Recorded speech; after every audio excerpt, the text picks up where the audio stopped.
In this lecture, we will review thinking, language, and cognition. So, what are you thinking about at this moment?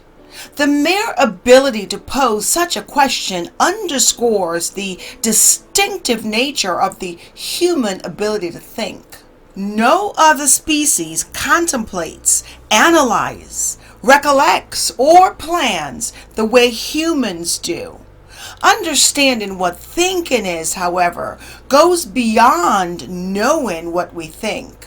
Philosophers, for example, have argued for generations about the meaning of thinking. Psychologists define thinking as the manipulation of mental representations of information.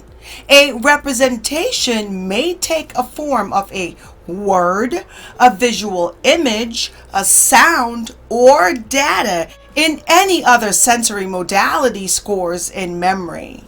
Thinking transforms a particular representation of information into new and different forms, allowing us to answer questions, solve problems, or reach goals. Although a clear sense of what specifically occurs when we think remains elusive, our understanding or the nature of the fundamental elements involved in thinking is growing. We begin by considering our use of mental images and concepts, the building blocks of thought.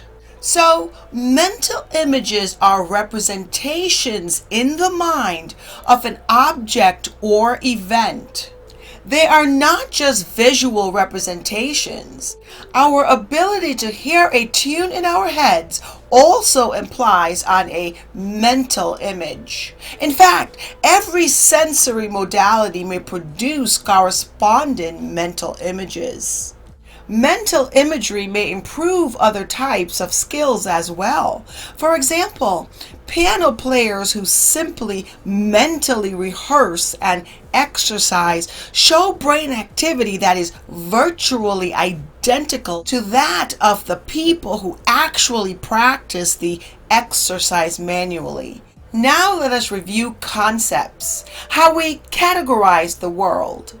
If someone asks you, what is in your kitchen cabinet? You might answer with a detailed list of items, like, for example, a jar of peanut butter, 3 boxes of spaghetti, 6 unmatched dinner plates, and so forth.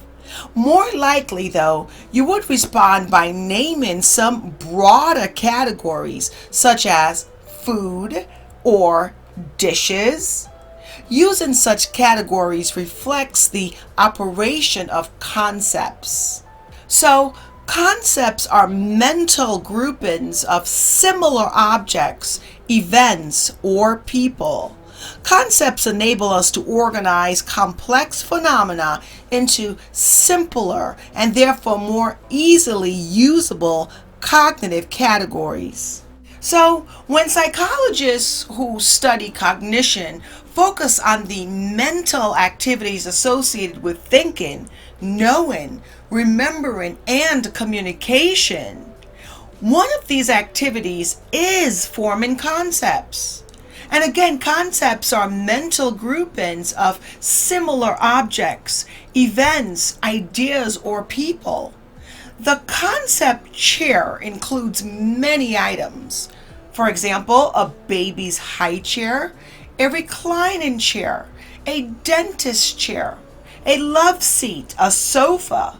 Other concepts, often those with the most relevance to our everyday lives, such as table and bird, have a set of general, relatively loose characteristic features rather than unique, clearly defined properties that distinguish an example of the concept from a non-example. When we consider these more ambiguous concepts, we usually think in terms of examples called prototypes. So, prototypes are typical, highly representative examples of a concept that correspond to our mental image or best example of the concept. For example, although a robin and an ostrich are both examples of birds, the robin is an example that comes to most people's minds far more readily. Consequently, robin is a prototype of the concept bird. Similarly, when we think of the concept of a table, we're likely to think of a coffee table before we think of a drafting table, making a coffee table closer to our prototype of a table.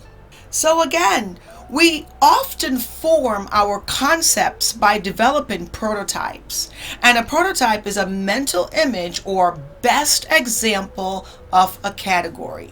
So now let's move on to language development.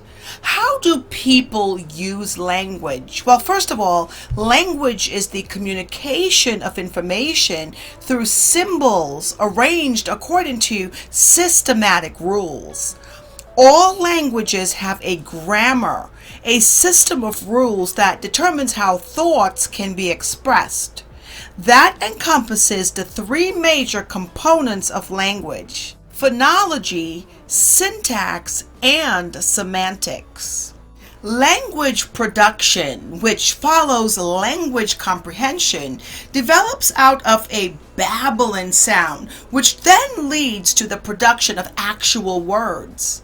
After 1 year of age, children use two-word combinations, increase their vocabulary, and use telegraphic speech, which drops words not critical to the message. By age 5, acquisition of language rules is relatively complete. Now, learning theory suggests that language is acquired through reinforcement and conditioning. In contrast, the nativist approach suggests that an innate language acquisition device guides the development of language. The interactionist approach argues that language development is produced through a combination of genetically determined predispositions and environmental circumstances that help teach language. The linguistic relativity hypothesis suggests that language shapes and may determine the way people think about the world. Most evidence suggests that although language does not determine thought, it does affect the way people store information in memory and how well they can retrieve it. The degree to which language is a uniquely human skill remains an open question. Some psychologists contend that even though certain primates communicate at a high level, those animals do not use language.